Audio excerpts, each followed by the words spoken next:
Bom dia, meus amados, na paz do Senhor. Estamos aqui para iniciarmos a transmissão da nossa escola bíblica dominical.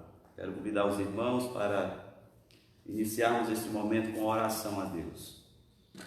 Nosso Pai Celestial, Deus misericordioso, bondoso e fiel, estamos aqui diante da Tua presença, Senhor, suplicando que o Teu Espírito Santo possa nos guiar em todo entendimento, em todo conhecimento, para a nossa edificação.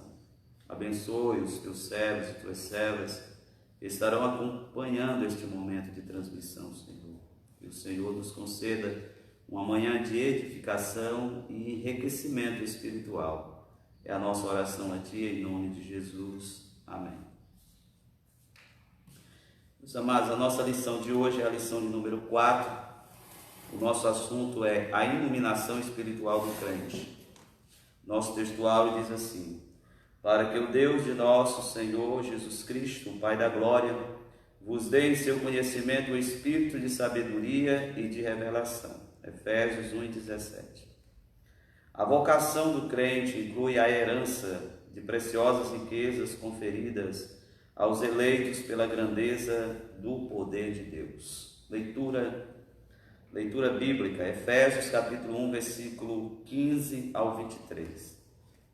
Pelo que ouvindo eu também a fé que entre vós há no Senhor Jesus, e o vosso amor para com todos os santos, não cesso de dar graças a Deus por vós, lembrando-me de vós nas minhas orações, para que o Deus de nosso Senhor Jesus Cristo, o Pai da glória, vos dê em seu conhecimento o espírito de sabedoria e de revelação, tendo iluminado os olhos do vosso entendimento, para que saibais qual seja a esperança da sua vocação e quais as riquezas da glória da sua herança nos santos, e qual a sobreexcelente grandeza do seu poder sobre nós, os que cremos, segundo a operação da força do seu poder, que manifestou em Cristo, ressuscitando dos mortos e pondo à sua direita nos céus, acima de todo principado, poder, potestade, domínio, e de todo nome que se nomeia, não só neste século, mas também no vindouro.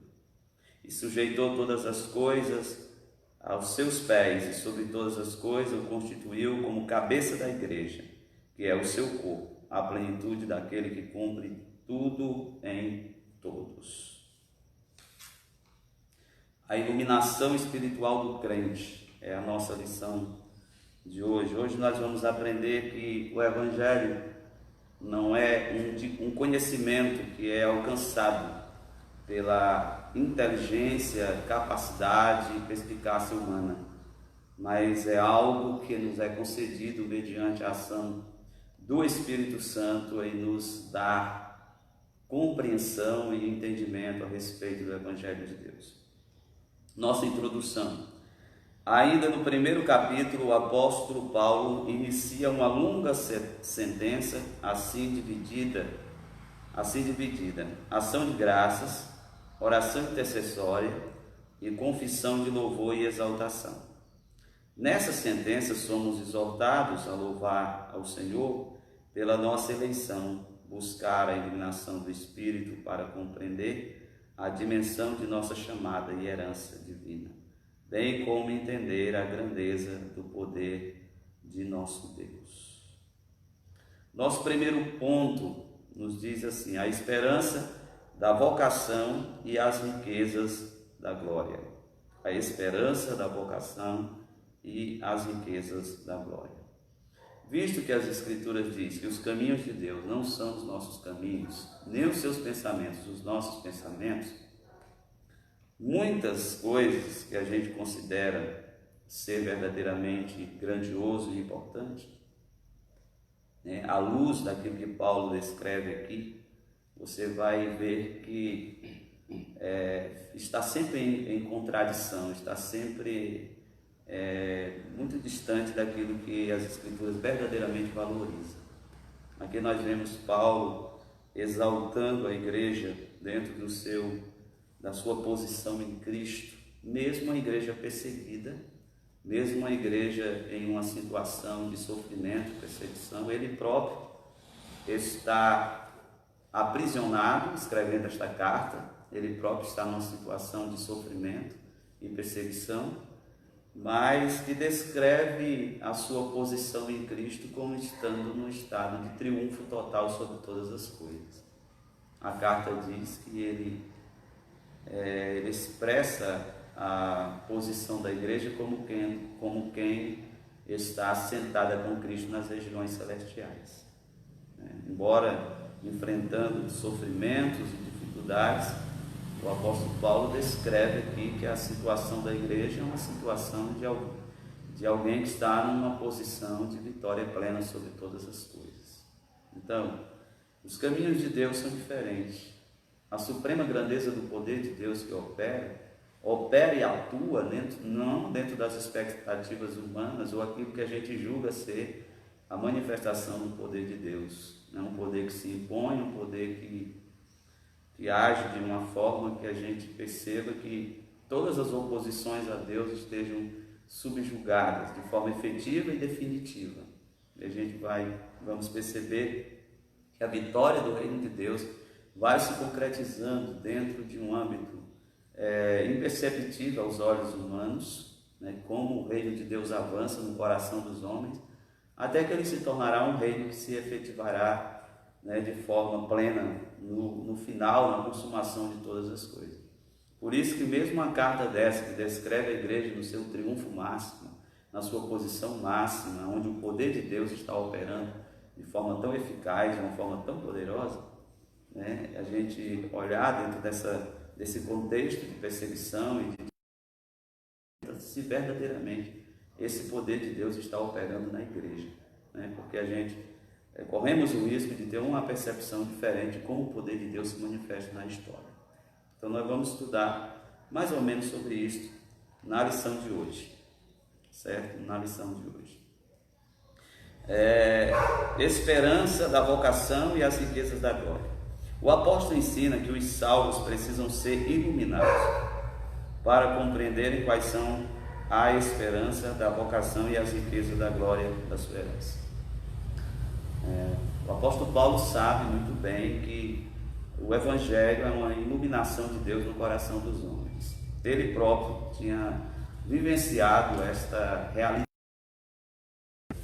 quando que praticante do judaísmo, dedicado, zeloso, seguidor do judaísmo, pensando que estava servindo a Deus, teve que passar Jesus Cristo, para só então chegar à compreensão de que, em vez de estar fazendo a obra de Deus, estava se opondo a Deus na verdade. Isso lhe veio por conta de uma revelação, não de autoiluminação, não porque ele era alguém que estivesse à procura dessa verdade. Ele, muito pelo contrário, se sentia como alguém que já fosse dotado da capacidade de compreender a verdade através do judaísmo, através da lei, através de tudo que ele conhecia. Então, a gente precisa entender que o conhecimento de Deus e de seus caminhos não está simplesmente ligado ao conhecimento bíblico que se tem. Quantas pessoas estudam a Bíblia, são estudiosos, mas não têm conhecimento de Deus, têm conhecimento sobre Deus. Nós temos Jesus conversando com Nicodemos, um homem que era conhecido como mestre em Israel, conhecedor das Escrituras do Antigo Testamento, de forma muito minuciosa, porque essa era a condição de um fariseu estudioso, mestre da lei. E Jesus chama ele como uma pessoa que não enxerga, ou ainda nem deu os primeiros passos na caminhada do reino de Deus, porque não nasceu de novo, ou porque não enxerga. Jesus disse que nascer do Espírito não vê o reino de Deus. Se não nascer de novo, não vê o reino de Deus. Se não nascer de novo, não entra. Se não nascer de novo, não entende o reino de Deus. E ele tinha conhecimento vasto das Escrituras. Contudo, era alguém que Jesus considerou como vedado para as coisas espirituais, para o conhecimento de Deus. Então, o conhecimento bíblico não é conhecimento das verdades de Deus no sentido profundo do Evangelho. Também zelo religioso não significa que haja conhecimento de Deus. Paulo era zeloso. A Bíblia diz que era o homem mais zeloso do seu tempo no judaísmo. Contudo, todo o seu zelo religioso era um zelo sem entendimento. Assim como o entendimento de Nicodemos era um entendimento apenas intelectual, sem a verdadeira revelação de Deus. Então, a revelação de Deus é algo necessário para que a gente possa compreender a verdade do Evangelho, porque a verdade do Evangelho é loucura para a racionalidade humana. Diz o apóstolo Paulo que o Evangelho é loucura para os gregos e é escândalo para os judeus. Por quê? Porque não é uma mensagem que se encaixe muito dentro das nossas categorias, né, das nossas lógicas de entendimento sobre a verdade, né? Então é preciso haver uma revelação. Jesus disse falando com o Pai em uma oração, diz: Pai, te agradeço porque ocultaste essas coisas aos sábios e inteligentes e as revelaste às criancinhas. Dizendo que a revelação é para pessoas humildes, simples e dependentes, né? Não é uma coisa que é adquirida pelo esforço humano, pela especulação humana. É uma revelação vinda do coração de Deus para o coração dos homens, como o apóstolo Paulo diz, que é Cristo que brilhou em nossos corações. Então o apóstolo Paulo, falando aos Coríntios, primeira carta, capítulo 2, ele diz que fala sabedoria, né, entre aqueles que têm entendimento espiritual, né, uma sabedoria que nos é dada pela compreensão divina. 1 Coríntios 2, versículo 6, diz: Todavia falamos sabedoria entre os perfeitos, mas não a sabedoria deste mundo, que se aniquilam. Não, falamos a sabedoria de Deus oculta em mistério, a qual Deus ordenou antes dos séculos para a nossa glória. Nenhum dos poderosos deste mundo a conheceu, pois se a tivesse conhecido, jamais teriam crucificado o Senhor da glória. Mas como está escrito, as coisas que o olho não viu, o ouvido não ouviu, e não subiram ao coração do homem, são as que Deus preparou para os que o amam. Mas Deus nos revelou pelo seu Espírito. O Espírito penetra todas as coisas, até mesmo os homens sabem as coisas do homem, senão o Espírito do homem. Assim também ninguém sabe as coisas de Deus, senão o Espírito de Deus.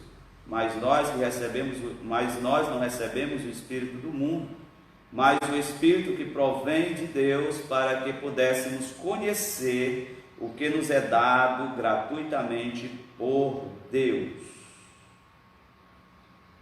Então o apóstolo Paulo deixa claro aqui que o entendimento a respeito das coisas de Deus nos é concedido através do Espírito que nos foi dado. O Espírito nos foi dado para nos ensinar, nos guiar em toda a verdade. Jesus disse isso. Ele nos revela os caminhos de Deus, o coração de Deus. O apóstolo Paulo nos esclarece algo interessante sobre suas preocupações e quais eram as atividades importantes no seu ministério. Em quase todas as cartas ele deixa claro quais eram as suas ocupações quando ele não podia estar presente nessas igrejas. E aqui no ponto 1 diz: ação de graças e intercessão. O apóstolo se alegra em dar graças a Deus pela vida dos eleitos e por todas as bênçãos espirituais recebidas, tais como a eleição, a predestinação, a filiação, o dom do Espírito Santo.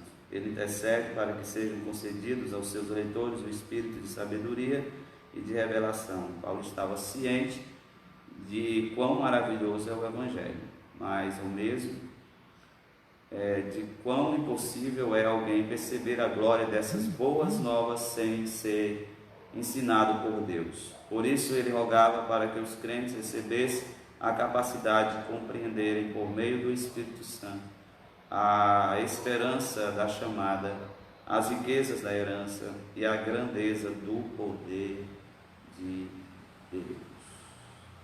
O apóstolo Paulo expressa aqui a sua gratidão, né? A sua mensagem se inicia com gratidão a Deus, né? A mensagem para a igreja de Éfeso se inicia assim: alguém que está agradecido a Deus, né? Começa a sua mensagem com uma expressão de ação de graças pela igreja.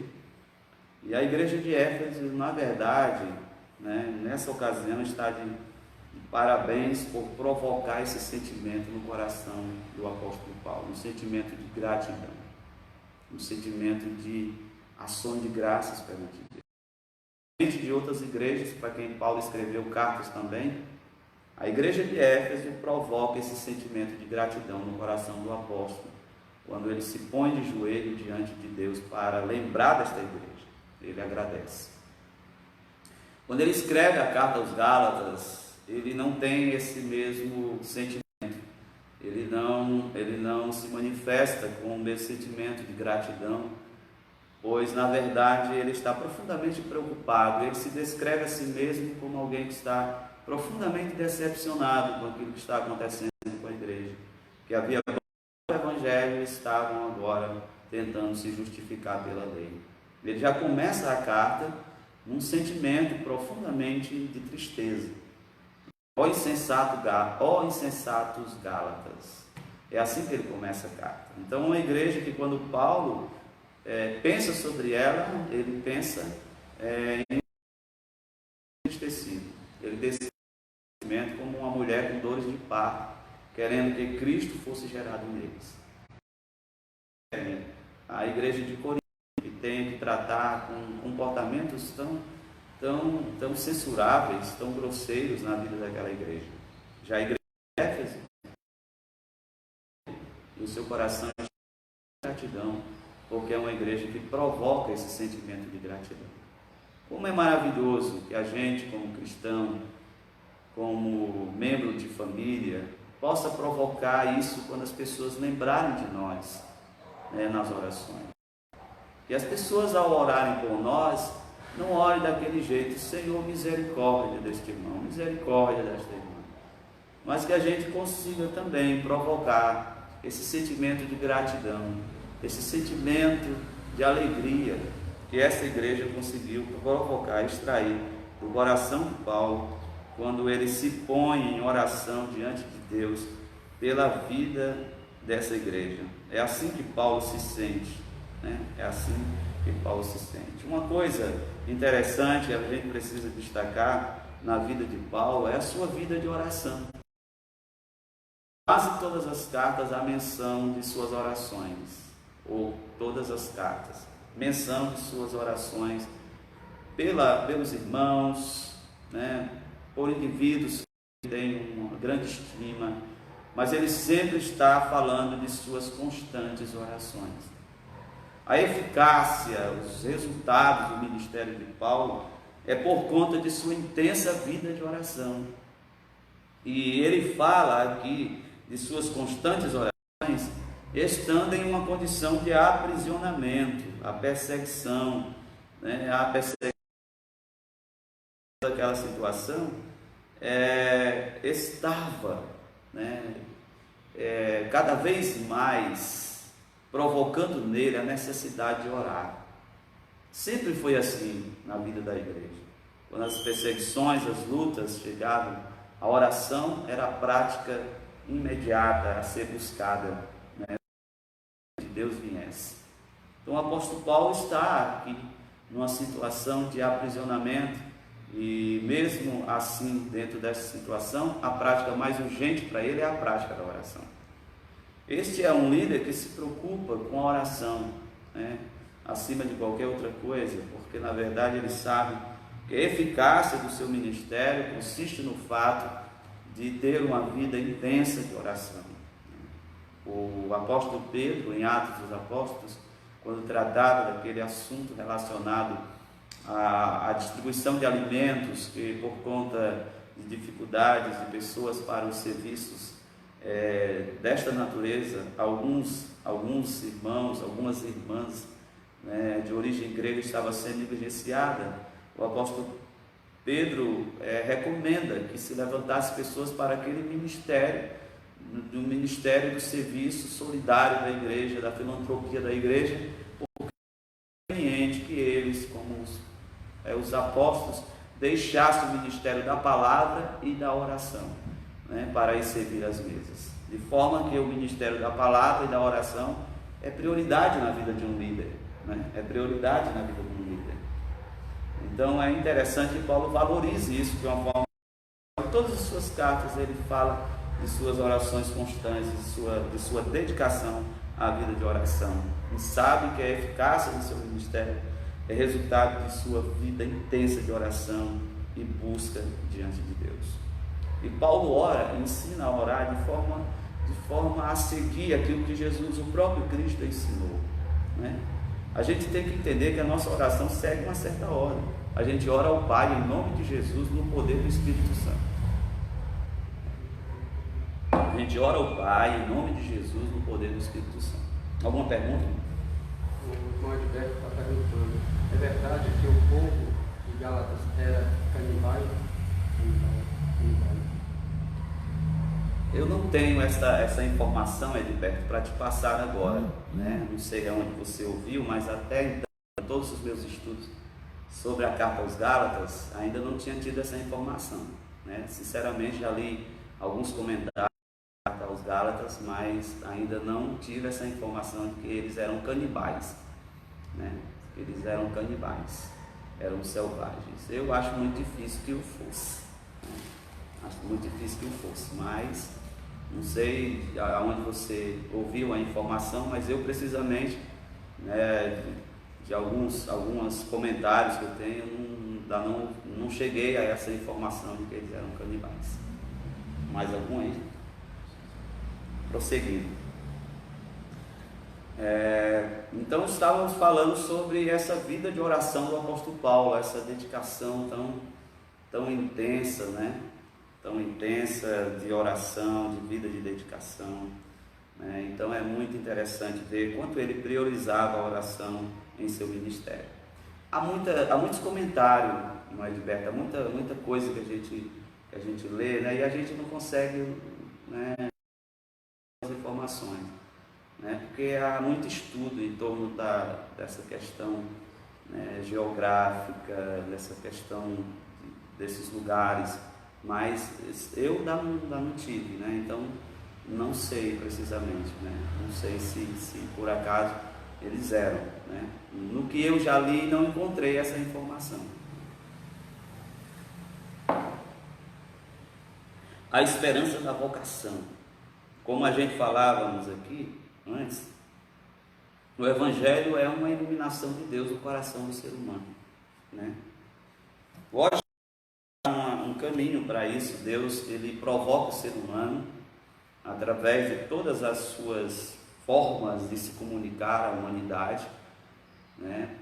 E até que o ser humano é despertado em seu entendimento para buscar a Deus.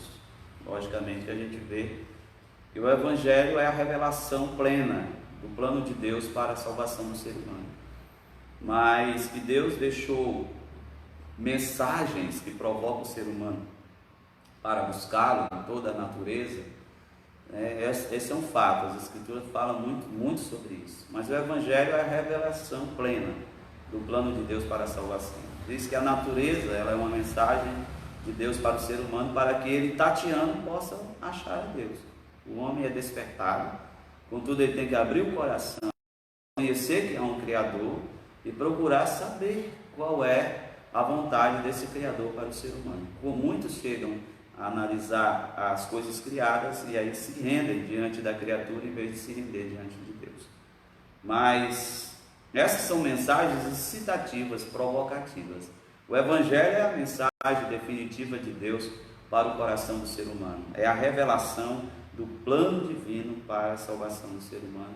E como é uma revelação, ou tirar do véu, somente Deus foi capaz de fazer isso. Por isso que tanto em Efésios quanto em Colossenses vai dizer que esse é um mistério que esteve oculto desde os tempos eternos e que se manifestou. Quer dizer, Deus tirou o véu, Deus trouxe à luz aquilo que estava vedado aos seres humanos, né, através do Evangelho.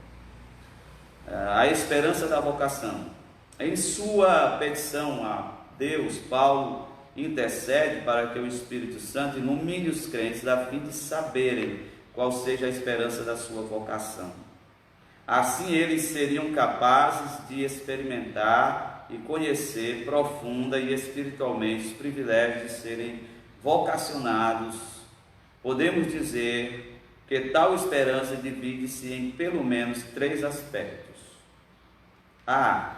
Deus chamou pessoas no passado, ou seja, uma chamada em que Ele teve a iniciativa por meio da eleição em Cristo, da qual fazemos parte. B. A chamada abrange serviço, santificação no presente, isso é, achar-se irrepreensível e viver em comunhão e andar de modo digno. E C. A participação gloriosa no futuro, que compreende a vida eterna e a esperança de conhecer Deus face a face. Vê que aqui abrange os aspectos do tempo, no sentido como conhecemos espaço-tempo, né, com relação ao passado, ao presente e ao futuro. Com relação ao passado, fala da eleição, que Deus nos elegeu antes da fundação do mundo. Está ligado ao passado ainda na eternidade, antes do próprio tempo. Então aqui é algo interessante, que Deus tenha pegado a nossa existência como seu povo e ter colocado dentro dessa dimensão do tempo que abrange passado, presente e futuro. Passado, presente e futuro. Antes da própria existência da humanidade, já havia um plano perfeito da parte de Deus, relacionado ao passado. No presente, somos chamados a viver uma vida de santificação, irrepressibilidade e viver em comunhão e andar de modo digno. É a nossa vida presente. A nossa vida presente anuncia a nossa eleição no passado e a nossa esperança do futuro. É como nós estamos vivendo no presente que declara essa verdade sobre nós. A nossa experiência presente indica que fomos eleitos por Deus e indica que nós temos a esperança do futuro. Essa é a segurança que nós temos. Se você quer ter uma segurança com relação a essa questão, da eleição divina e da esperança futura, olhe como é que você vive hoje. Que tipo de vida você tem hoje? O apóstolo Paulo, falando aos Tessalonicenses, disse: amados irmãos, reconheço a vossa eleição. Por que ele reconhecia a eleição daqueles irmãos? Por conta do comportamento, do amor fraternal, do serviço dos irmãos, da fé, da esperança. O comportamento dos irmãos denunciava que eles haviam sido chamados por Deus. E o comportamento daqueles irmãos revelava que eles tinham esperança para o futuro. Então a obra de Deus com relação a nós tem a ver com esta vocação, que é uma vocação que antecede a nossa própria vinda a este mundo. Tem a ver com o passado na nossa eleição, tem a ver com o nosso presente, o estilo de vida que temos hoje, e tem a ver com a nossa esperança no futuro. Então toda essa questão da existência humana dentro do espaço-tempo está aí determinado por Deus, dentro de sua eternidade, de poder fazer as coisas antes, e ter a capacidade de mantê-las hoje e assegurar o futuro. Não é assim que a gente confia em Deus. Ele, porque é um Deus que tem o poder para levar a efeito todos os seus desígnios, pode fazer antes, pode escolher antes, pode predestinar, pode eleger antes. E a sua capacidade de eleger antes e assegurar o futuro está no fato dele ter o poder de nos preservar no presente. Então elege antes, assegura o futuro, por conta de que é poderoso para poder nos manter no presente, dentro do seu poder. O apóstolo Pedro diz que nós somos guardados no poder de Deus para o dia da redenção. A nossa luta contra a carne, a nossa batalha contra o pecado todos os dias, é verdade. Mas toda a nossa disposição e toda a nossa dedicação seria insuficiente se Deus não estivesse agindo todos os dias para nos sustentar. Somos sustentados por Deus. A salvação diz respeito a essa segurança maravilhosa da parte de Deus, que nos proveu o Espírito Santo para que a gente possa viver no mundo de tantas hostilidades, de tantas dificuldades, e nos manter firmes no Senhor, né? E nos manter firmes no Senhor. Então nós vemos aqui que a esperança da nossa vocação está dentro deste âmbito de um Deus, né, que de antemão nos escolhe, que nos assegura a vida no presente através da obra do Espírito Santo e nos dá a esperança do futuro, da efetivação plena de toda a esperança que o nosso coração nutre por conta daquilo que Deus nos tem dado, né, através de sua preciosa palavra. As riquezas da glória e da sua herança. Na oração o apóstolo pede para que os crentes entendessem as riquezas da glória e da sua herança. A expressão sua herança enfatiza o que Deus deu aos seus eleitos.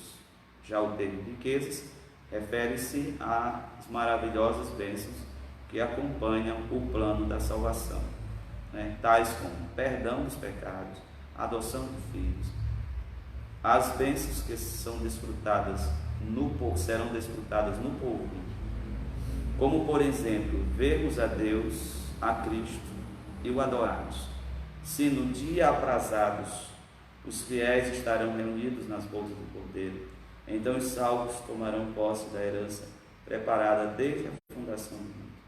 Interessante que Paulo fala a respeito das bênçãos que Deus nos concede em Cristo, né? Faz aqui uma lista dessas bênçãos: eleição, justificação, adoção, selo do Espírito Santo, presença do Espírito Santo, esperança futura. Todas essas coisas tão preciosas e tão grandiosas. E dentro dessa lista tão maravilhosa, nada se faz referência aos anseios humanos, às conquistas humanas, às coisas que os homens buscam tanto. E até alguns segmentos evangélicos, se diz evangélicos, colocam isso como prioridade, como o ponto mais alto de todas as bênçãos de Deus na vida. Quantos não estão ávidos, né, por ter aqui uma lista de coisas que ele possa dizer que são pessoas que estão verdadeiramente enriquecidas com toda sorte de bênçãos da parte de Deus? Quais são as listas que os homens colocam como pessoas enriquecidas com toda sorte de bênçãos? Bens, propriedades, carros, posições, diplomas e uma série de coisas que os homens consideram ser as maiores riquezas da vida. O apóstolo Paulo fala de riquezas, fala de riquezas, fala de coisas grandiosas, de toda sorte de bênção, mas dentre essas sortes de bênçãos parece nessa lista não contém essas coisas que os homens consideram ser tão importantes. Não que elas não sejam importantes, não que elas não sejam bênçãos de Deus, elas também são bênçãos de Deus. Mas se você vai fazer uma lista de bênçãos de Deus verdadeiramente que importa, essas coisas se tornam tão opacas, tão obscurecidas diante do brilho radiante dessas bênçãos descritas por Paulo, que elas se tornam desnecessárias serem mencionadas. Porque na verdade as bênçãos mais grandiosas são essas bênçãos relacionadas à nossa eleição, à nossa adoção, à nossa convicção de salvação, porque temos isso na nossa vida.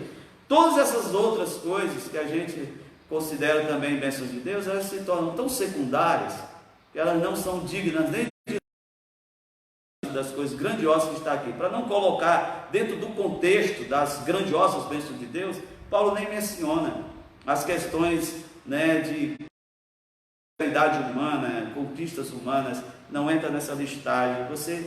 Paulo quando começa a carta dizendo assim: Deus os abençoou com todas as sortes de bênçãos, as pessoas dizem: vai lá olhar, puxa vida, quanto bem tem para mim aí, quanto dinheiro tem para mim nessa sorte de bênçãos aí. E aí você vai lendo a descrição de Paulo e diz assim: puxa vida, Paulo está esquecendo de alguma coisa não? E na verdade eu tenho ensinado que no Evangelho a gente tem que buscar prosperidade, que é para poder ser o aferidor de que nós somos uma pessoa abençoada por Deus. Olha o contexto: o cara diz que é abençoado por toda sorte de bênçãos, mas está preso. O cara diz que é abençoado com toda sorte de bênçãos, mas está privado daquilo que é um direito essencial, um bem maior para o ser humano, que é a liberdade de ir e vir. Porque na verdade as bênçãos espirituais sobrepujam e se sobressaem a qualquer tipo de outras bênçãos que você pode ter nessa vida, que também são bênçãos de Deus. Mas diante do brilho e do fulgor dessas bênçãos aqui, são tão insignificantes que não são dignos nem de menção aqui, nesse contexto. O irmão Helder. O irmão Ivan Gugel, ele está perguntando um esclarecimento sobre a adoção. Um esclarecimento sobre a adoção. Existe dentro do contexto da soteriologia alguns termos interessantes sobre a nossa condição diante de Deus, né?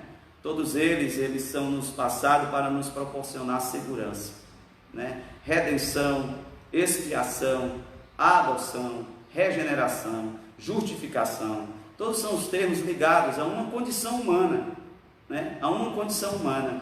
Quando nós falamos de justificação, a condição do ser humano é a condição de uma pessoa em um estado de passividade, uma condenação terrível. Por isso a necessidade de justificação. Quando nós falamos nesse aspecto de adoção, nós estamos falando de um Deus que não é só um Deus que nos salva no sentido apenas mecânico, no sentido apenas calculista, mas um Deus que manifesta afetos profundos. Aqui é revelado a paternidade de Deus com relação a nós. Não é apenas uma divindade salvando adoradores, um rei salvando súditos, é um pai que revela o seu afeto. Por isso que há também dentro dos termos, né, que faz referência à salvação, né, essa questão da adoção de filhos, né, da adoção de filhos. E essa é uma declaração que só quem faz é Paulo, né? Pensar sobre esta realidade é nos levar a um sentimento de segurança, né? A palavra diz que nós recebemos o espírito de adoção pelo qual clamamos Abba Pai. Uma das funções do Espírito Santo, quando ele nos foi dado, é nos dar a consciência de que somos filhos de Deus, para que o medo, o temor, a insegurança inexista diante da realidade que nós temos dessa segurança da filiação, né? Dados para nos dar essa segurança diante de Deus. Na verdade, somos filhos de Deus, né? Nos tornamos filhos de Deus nesse sentido especial desse processo de adoção através de Cristo Jesus. Tudo isso está ligado também à questão da herança, da legitimidade, né, de sermos herdeiros de Deus. A gente não tem tempo para ficar falando sobre o termo da adoção, porque aí a gente, né, ia deixar aqui a revista de lado, mas essa questão ela tem a ver com a herança, tem a ver também com a nossa incapacidade, porque a adoção não é um processo que eu coopere para isso. A adoção é uma escolha livre de Deus. Quem é adotado em nada contribui para este fato, apenas é beneficiado. O sentimento da adoção é um sentimento de profunda gratidão, né? Olhou para nós e nos colocou nessa posição tão privilegiada, e é uma escolha livre de Deus, soberana de Deus para com o homem, né? Isso é maravilhoso. O irmão Márcio Santos, ele está pedindo para falar sobre as bênçãos temporais e vindouras. Pois é, era o que eu estava falando nesse instante, né? Essa diferença entre as bênçãos temporais e vindouras. As bênçãos temporais também são bênçãos, né? Não é que a gente aqui, né, nos considere como alguém que é mais miserável, quanto mais sofredor, mais abençoado. Nada disso. Mas a gente está falando aqui de bênçãos superiores, né, de bênçãos elevadas, de bênçãos espirituais e das riquezas, das bênçãos, e essas bênçãos temporais, né, essas bênçãos temporais ligadas à existência humana, ligadas à existencialidade humana, como saúde, como bem-estar humano, como bens materiais, relacionamentos e todas essas coisas que faz bem ao ser humano, que também, mas colocado ao lado dessas bênçãos aqui, elas ficam totalmente opacas. O brilho delas é totalmente afugentado diante do fulgor, da grandeza dessas bênçãos em Cristo. Por isso que o apóstolo, mesmo em um estado de privação, se sente como um cara enriquecido com todas essas bênçãos, sem ser privado de nenhuma delas.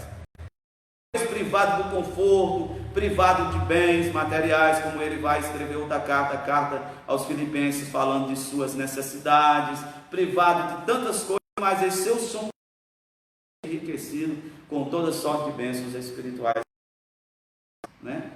Porque todas as bênçãos, essas bênçãos, elas se resumem à existência aqui. As bênçãos aqui, listadas pelo apóstolo Paulo, são bênçãos eternas. São bênçãos que estão para além da existência temporal dessa que nós temos sobre a terra. Por isso que a gente tem que olhar para estas bênçãos e as valorizar, que elas sejam motivo da... Qual é o motivo do louvor do apóstolo Paulo aqui, quando ele está chamando a igreja para louvar? Em razão dessas bênçãos. Quantos crentes não estão tão abençoados com essas coisas, mas por conta de uma necessidade temporal estão se tornando tão ingratos, murmuradores, sem se lembrar quantas coisas grandiosas Deus já fez pela sua vida, né? Porque às vezes estão, muitas vezes, com um entendimento obscurecido. Por isso que Paulo ora, eu oro para a iluminação, chegue ao entendimento, tenham pleno conhecimento de tudo que vocês têm em Cristo Jesus. E o cara está preso, mas sabe que essas bênçãos estão a ele concedidas, ele está no desfrute de todas essas bênçãos, mesmo privado das outras bênçãos, que também são bênçãos da parte de Deus, mas no momento não são coisas que ele está desfrutando, né? Porque está preso, privado, passando por necessidades, tantas coisas difíceis, mas que ele se considere que essas bênçãos estão para ele disponível a qualquer hora, em qualquer lugar, em qualquer circunstância, em qualquer situação em que ele esteja, essas bênçãos estão disponíveis para ele. Irmãos, vamos correr, o tempo está passando, eu só tenho aqui 15 minutos, eu não sei como é que a gente vai fazer aqui em 15 minutos para ministrar o resto desta lição, né? Porque a gente não gosta de esticar muito aqui, porque a gente sabe o quanto as pessoas têm dificuldade de passar tempo, né, assistindo no celular alguma coisa. Sobre a excelente grandeza e força do poder divino. O poder divino é imensurável e nada pode detê-lo. Em sua carta, Paulo se esmera no esforço de traduzir a grandiosidade e eficácia deste poder que opera em favor dos crentes. Uma declaração do apóstolo Paulo muito interessante. O poder de Deus que opera em nosso favor, opera através de nós, né? A pergunta é como uma pessoa num estado deste pode ser ousado para falar no poder de Deus, já que ele está algemado em cadeias, né? Que poder é esse que permite que o seu servo permaneça naquela condição e ele está lá declarando a suprema grandeza do poder de Deus que opera para conosco, né? A sobreexcelente grandeza do poder de Deus, porque Paulo via que o poder de Deus se manifesta, né, de forma assim que a gente poderia considerar subversiva, que ele não vem com um poder que se impõe sobre os homens com força, né, coagindo os homens, mas um poder que se manifesta, né, na conquista do coração humano. E Paulo, mesmo aprisionado, sabia que o poder de Deus estava se manifestando, porque a guarda pretoriana e muitos da casa de César estavam se convertendo, e ele disse: o poder de Deus está aí, o poder de Deus está avançando subversivamente.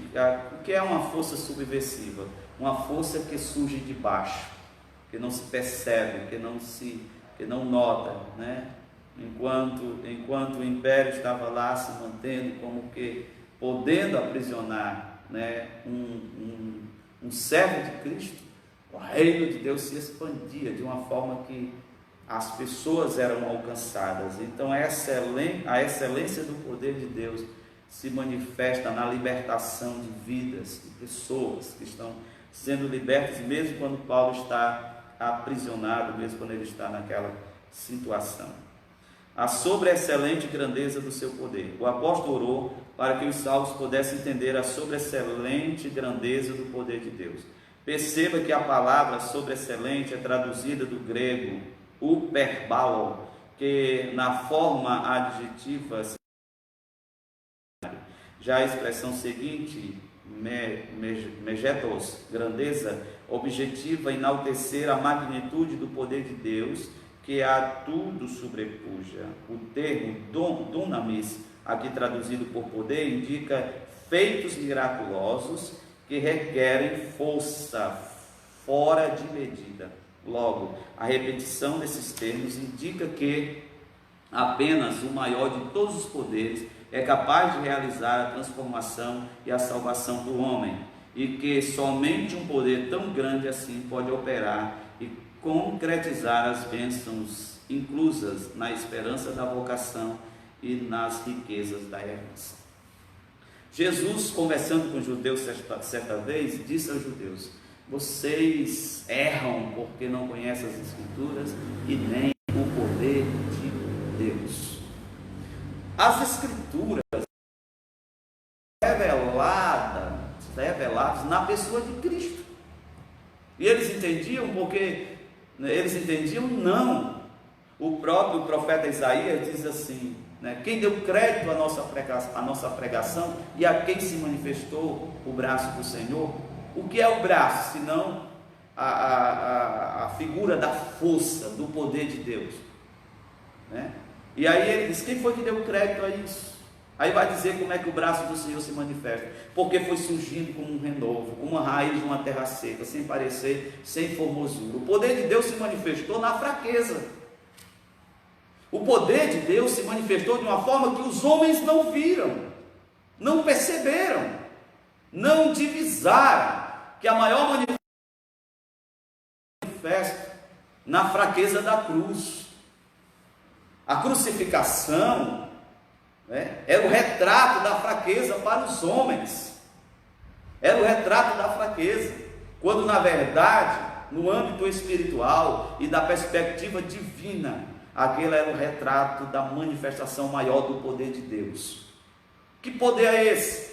O poder que vence as maiores forças deste mundo, as maiores forças do universo, porque é na manifestação da fraqueza, da cruz, da crucificação, que o pecado é vencido, o diabo é vencido, o mundo é vencido, a morte é vencida. Na manifestação do poder de Deus, a palavra diz que Cristo é a manifestação do poder de Deus, a sabedoria de Deus. Se manifesta numa manifestação que mais denota fraqueza, porque não tinha nada mais frágil do que um ser suspenso numa cruz, pregado numa cruz, ouvindo todos dizer, tu és o Cristo, desce daí, mostra o teu poder. E ele estava mostrando o maior de todos os poderes, o poder de suportar sobre si o peso do pecado, o poder de suportar sobre si a ira de Deus, o poder de suportar sobre si todas as consequências do julgamento divino por conta do pecado. Ele suportou a cruz. Este era o poder de Deus, né? O poder de Deus que para todos parecia ser a manifestação da fraqueza, né? Da fraqueza. Mas a declaração deste poder de Deus, a força do poder de Deus se manifesta de uma forma muito mais grandiosa na ressurreição de Cristo, né? De entre os mortos. Agora me diga uma coisa, olha como é interessante. A crucificação é a manifestação do poder de Deus para os homens que têm uma visão de fraqueza, para todos que estão ali. A crucificação foi pública, a crucificação foi escolhida por Deus para ser um ato público. A cidade de Jerusalém fervilhava de habitantes na festa da Páscoa, vinda de todos os lugares do mundo. As pessoas iam para Jerusalém festejar a Páscoa. Ali estava o poder de Deus. A crucificação. A ressurreição é a declaração maior deste poder de Deus. Quem foi que viu? Quem presenciou? A maior manifestação do poder de Deus só viu aqueles que já criam, que já criam, que já sabiam que Jesus era o Cristo, Só viram aqueles que já eram seus seguidores. Todos os incrédulos nunca tiveram o privilégio de ver Jesus Cristo ressuscitado. Veja só como é que o poder de Deus se manifesta, de forma diferente daquilo que é os homens, que quer exibir as suas conquistas e capacidades. A ressurreição aparece dentro de uma manifestação tão discreta, né? Tão discreta, apenas para os discípulos. A força do poder divino, na sentença, segundo a operação da força do seu poder. O apóstolo faz uso de 3 vocábulos gregos, concordes entre si. Primeiro, a palavra operação, que é a tradução de energia e também significa eficácia, sinalizando a ideia de poder. Segundo, vem do termo kratos, que traz a ideia de intensidade. E finalmente, ischos, que indica o poder inerente de Deus. A associação desses conceitos revela o poder potencial de Deus, que é inerente à sua natureza, opera em favor dos que creem. Para aprofundar essa impressionante descrição, Paulo apresenta 3 exemplos irrefutáveis da força desse poder. Primeiro, a ressurreição de Cristo. Segundo, sua ascensão à direita nos céus. Terceiro, a sua elevação acima de todo domínio. A obra da redenção, ela é completada dentro desse processo aqui que os evangelhos descrevem, né? Que aconteceram na vida de Cristo. A ressurreição, a ascensão, né? A ascensão e a sua posição à direita de Deus e sua elevação acima de todo domínio. A declaração de Deus a respeito de Cristo.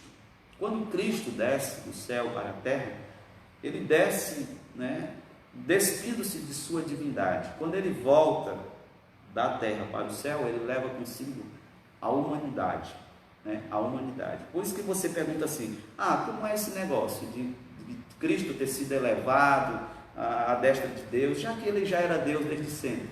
Ele sempre sentou, ele sempre foi o Senhor Deus absoluto. É porque você tem que entender uma coisa: quando Cristo, quando Jesus deixa o seu trono, ele deixa lá, né, a sua condição divina, né, deixa lá a sua posição diante de Deus, o Pai, para assumir a natureza humana. Quando ele volta para lá, ele não volta do mesmo jeito que saiu.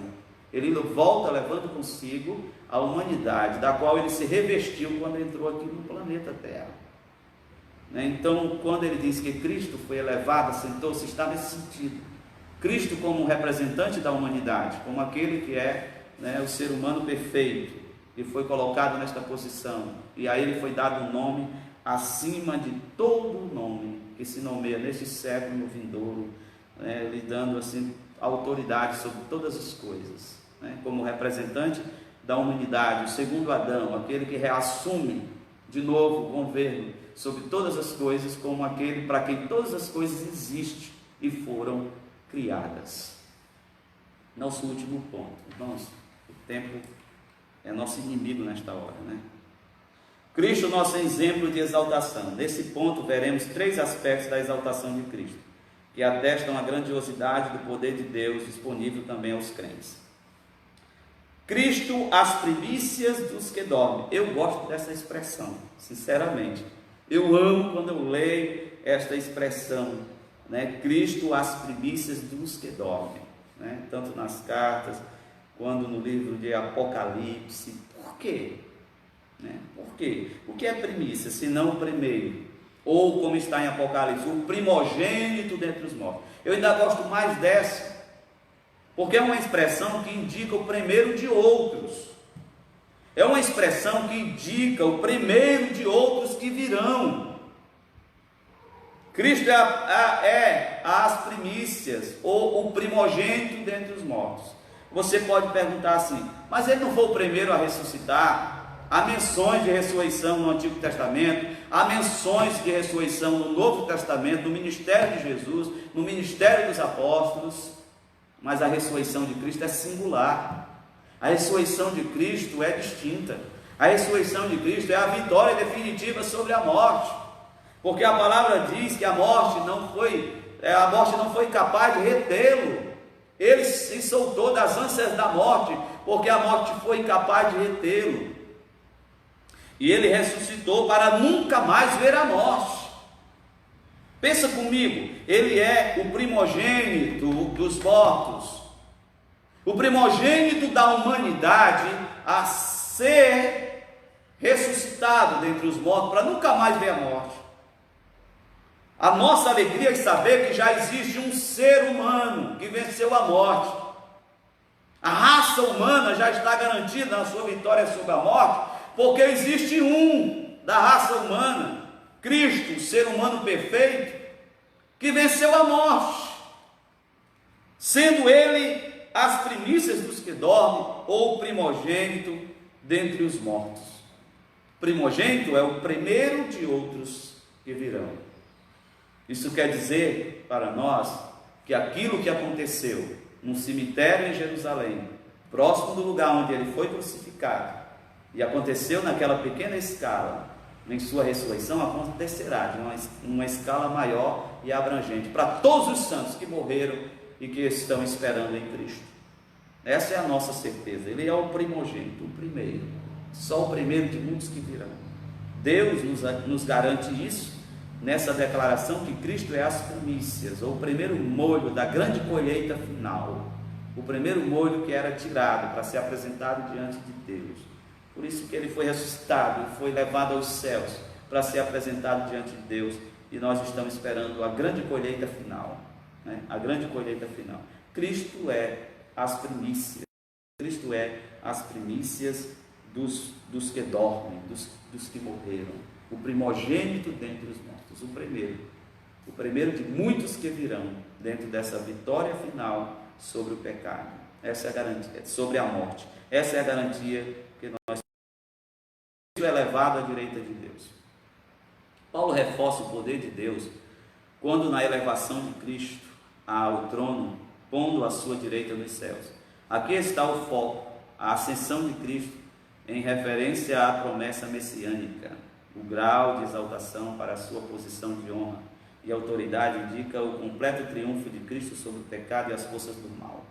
Esse triunfo também está assegurado aos salvos e endossa nossa participação na vida celestial, conforme indica a expressão, nos fez assentar nos lugares celestiais em Cristo. Assim, tanto a ressurreição como a ascensão de Cristo são obras do poder do Pai. Essa declaração da ascensão e de Cristo estar à direita de Deus, ela é muito importante para nós. Por quê? Estar assentado indica que ele terminou o que veio fazer, que completou a obra, no sentido de espera, né? Como o próprio escritor aos Hebreus diz, declarando que Deus disse a respeito do seu filho, diz: assenta-te à minha direita, até que ponha os teus inimigos por estrado de teus pés. Os inimigos foram vencidos. A questão dos inimigos todos estarem esmagados de pés, tempo para se tornar efetivo.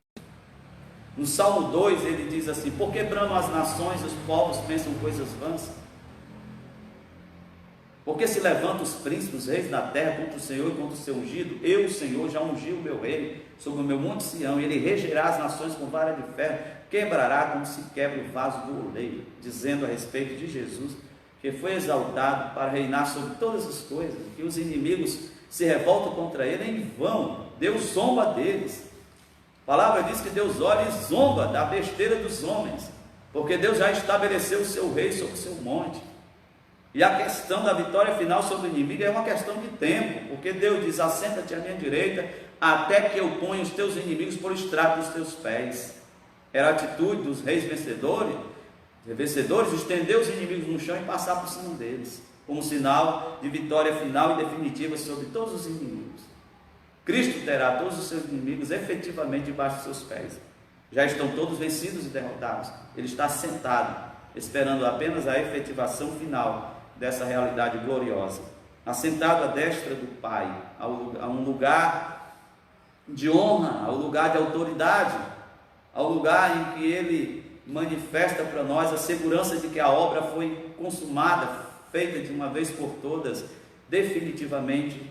Nós estamos livres, né, de todo o poder das trevas, porque Cristo venceu e está assentado à destra do Pai. O que ele faz lá? O escritor aos Hebreus diz que ele vive eternamente para interceder por nós, né? Porque enquanto essa vitória final não se consuma, não se efetiva de forma plena e absoluta, né, nós estamos aqui, a igreja, peregrinando sobre a terra, e Cristo está à destra de Deus, intercedendo por nós, para que a gente possa consumar a nossa obra, possa concluir aquilo que nós recebemos de Deus para realizar nesta terra. triunfo de Cristo é pleno. E as Escrituras revelam essa visão de Cristo, né? Estevão, ao morrer, viu Cristo assim à destra de Deus, né? João viu Jesus à destra de Deus, revelando assim segurança para nós. Ele venceu, é definitivo, a vitória é definitiva. É só uma questão de tempo. É só uma questão de tempo. Pode se esbravejar, podem se revoltar, pode se insurgir, pode tramar, pode conspirar contra o reino de Deus, mas no final o reino de Deus prevalece, porque Deus já ungiu o seu rei e ele está assentado à sua destra, esperando que os seus inimigos sejam postos por estrado de seus pés. Cristo exaltado sobremaneira. Neste ponto, Paulo ensina que o poder de Deus exaltou a Cristo acima de todo principado e poder e potestade e domínio e todo nome que se nomeia. Significa que ele foi exaltado acima de toda a eminência do bem e do mal, de todo título que se possa conferir nessa era e também no porvir. O resultado desse triunfo traz duplo benefício para a igreja. Primeiro, que Deus fez Cristo cabeça da igreja. Segundo, que Deus designou a igreja para ser a expressão plena de Cristo. Isso significa que nenhum poder pode prevalecer contra a igreja do Senhor. Cristo exaltado sobremaneira, sobre todo nome, sobre toda autoridade, sobre tudo, todo nome que se nomeia no passado, no presente e no futuro. Cristo exaltado acima de todo título, de todo poder, toda autoridade, né?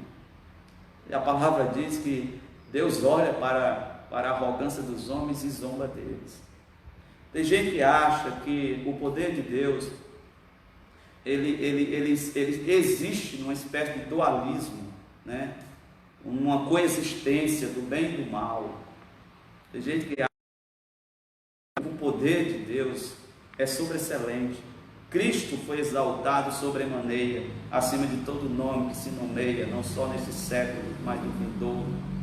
Tem gente que acha que o poder de Deus se manifesta dentro dessa visão dualista, do deísmo, que diz que existem duas forças coexistentes no universo, o bem e o mal, que estão ali em pé de igualdade, né?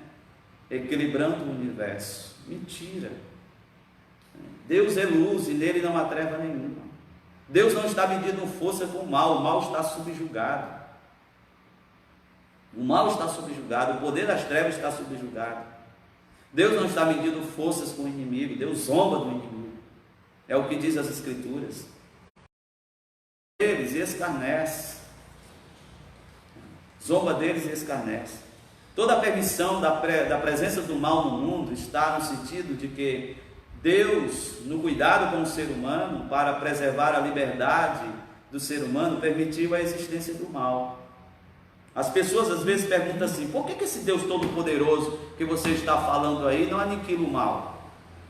Não acaba com toda a situação de maldade? Ele poderia ter feito isso, mas não fez. Seria mais fácil ter aniquilado o primeiro casal no Éden quando caiu e se livrava de todo o problema. Seria muito mais fácil para Deus ter aniquilado. Mas entre aniquilar a humanidade e permitir a existência do mal, Deus permitiu a existência do mal no mundo para preservar a liberdade humana, para você saber escolher entre o bem e o mal. O livre-arbítrio que nós estudamos na lição passada, a liberdade de escolhermos. Só é possível haver escolha se houver opções. Por isso que há a questão do bem e do mal. Deus permitiu as opções para que o ser humano seja um agente moral livre. Há um grande preço para isso. Há o preço de milhares e milhares de seres humanos que acabarão se perdendo por conta da escolha errada. Mas a questão da decisão de Deus em permitir a existência do bem e do mal está mais ligada à questão da preservação da liberdade humana neste mundo do que qualquer outra coisa. Só há liberdade se há opção de escolha. Por isso que Deus permitiu a existência, né, do bem e do mal como opções de escolha. E a gente vê isso na Bíblia toda. A luz e as trevas, a bênção e a maldição, o caminho da vida e o caminho da morte. caminho estreito, caminho largo, a porta estreita, a porta larga, a vida eterna e a morte eterna. Deus decidiu isso, porque nós estamos falando aqui sobre a grandeza do poder de Deus, a soberania de Deus, né? E a pergunta é, por que Deus não aniquilou o mal? Porque era impossível aniquilar o mal, e o ser humano que estava tão entranhado nisso não fosse perdido com isso, né? O mal estava entranhado na natureza humana. Então, em vez de Deus, né, simplesmente subjugar o mal esmagando, ele vence o mal, né, através da ação do seu amor e de sua graça, né, expulsando o mal da vida humana, e não apenas esmagando o ser humano junto com o mal. Ele expulsa. A graça tem esse poder de expulsar o mal de dentro do ser humano. Tudo que é mal, pecado, né, o domínio do diabo sobre a vida do ser humano, Deus expulsa apenas, não esmaga, Deus expulsa, né? Agora no final ele esmagará todo o poder que se opõe a ele, para que todas as coisas venham a convergir em Cristo, estejam reconciliadas em Cristo Jesus e para a sua glória. Louvado seja o nome do Senhor, porque Cristo está acima de todas as coisas, né? De todas as coisas. Então, concernente a isso, não podemos deixar com que o medo e a angústia se aproprie do nosso coração, porque esta é uma declaração maravilhosa a respeito do poder de Deus que se manifesta em Cristo Jesus e na sua posição elevada acima de todas as coisas. Meus amados, poderíamos passar mais tempo aqui, né? Mas quero concluir esse momento e vou ler a conclusão, porque o irmão Cândido me chamou a atenção. Só foi a aula terminar, ele já me chamou a atenção, e para que ele não me chame a atenção, vou ler a conclusão. Embevecido com as bênçãos espirituais, Paulo mantém a adoração contínua ao eterno Deus, atitude que deve ser seguida por todos os salvos. A compreensão das dádivas da salvação demonstra o excelso valor daquilo que Deus fez por nós. Seus atos poderosos viabilizam a transformação e a glorificação dos que creem. Aleluia. Uma lição dessa, nós ia precisar no mínimo de 2 horas para a gente ir com calma. Aqui a gente parece uma metralhadora, falando muito rápido para poder ganharmos tempo, né? Isso aqui é bom a gente falar com mais calma, mas espero que tenha abençoado a vida dos irmãos através do ensino desta manhã, que a sua vida tenha sido enriquecida, né, com o conhecimento de Deus. E a minha oração é a mesma de Paulo, que o espírito de sabedoria e de revelação se aproprie dos irmãos, e os irmãos tenham cada vez mais compreensão das riquezas insondáveis de Deus para nós, em Cristo Jesus, nosso Senhor, para a glória do seu santo nome. Amém? Deus abençoe os irmãos, um grande abraço. As revistas estão aqui ainda, algumas revistas, irmãos, algumas. Os irmãos venham pegar as revistas em nome de Jesus, para nós, né, termos os nossos momentos aqui de forma mais proveitosa, né? Então, peço aos irmãos que nos ajudem, né, adquirindo as suas revistas. Passe aqui em casa, pegue a sua revista, ajude-nos, né? Os irmãos que podem, é claro, eu sei que a situação está difícil, mas nos ajude aí, porque foram compradas muita revista, porque a compra foi baseada nos alunos que começaram o ano, né? E o pessoal começa o ano muito animado. Então nós temos ainda muitas revistas aqui. Os irmãos nos ajudem em nome de Jesus. E que os irmãos tenham um dia abençoado à noite aqui, todo mundo, Igreja do Alto da Bonança, família Alto da Bonança, adorando ao Senhor e participando do nosso culto, da nossa live à noite, a partir das 19 horas. Pai, nós te agradecemos por este momento, Senhor, em que estamos aqui compartilhando a Tua palavra, falando, Senhor Deus querido, a Tua palavra para o coração dos Teus filhos. Te agradecemos por aqueles que reservaram esse tempo, tiraram esse tempo para estar diante de Ti, que o Senhor os abençoe. Abençoe os irmãos que participaram, irmão Márcio, irmão Erivan, irmão, Senhor Deus querido, Edberto, as pessoas que interagiram conosco nesta manhã, abençoa. Obrigado, Senhor, por perceber que os teus servos estão aí ligados, ouvindo, participando, interessados. assim continua os abençoando poderosamente. Pai, em nome de Jesus, nós te louvamos por este momento e te agradecemos. Amém. A paz do Senhor. Um grande abraço, meus irmãos. Pai, fortalece a tua oração, filho, para ser colocado em tudo. Oh, meu Deus. É certo. Irmãos, antes de nós encerrarmos, irmãos, em suas orações, ore pela filhinha da irmã Odalice. Ela levou uma queda e parece que machucou a clavícula, tá bom? Ore por ela, para Deus dar vitória em nome de Jesus.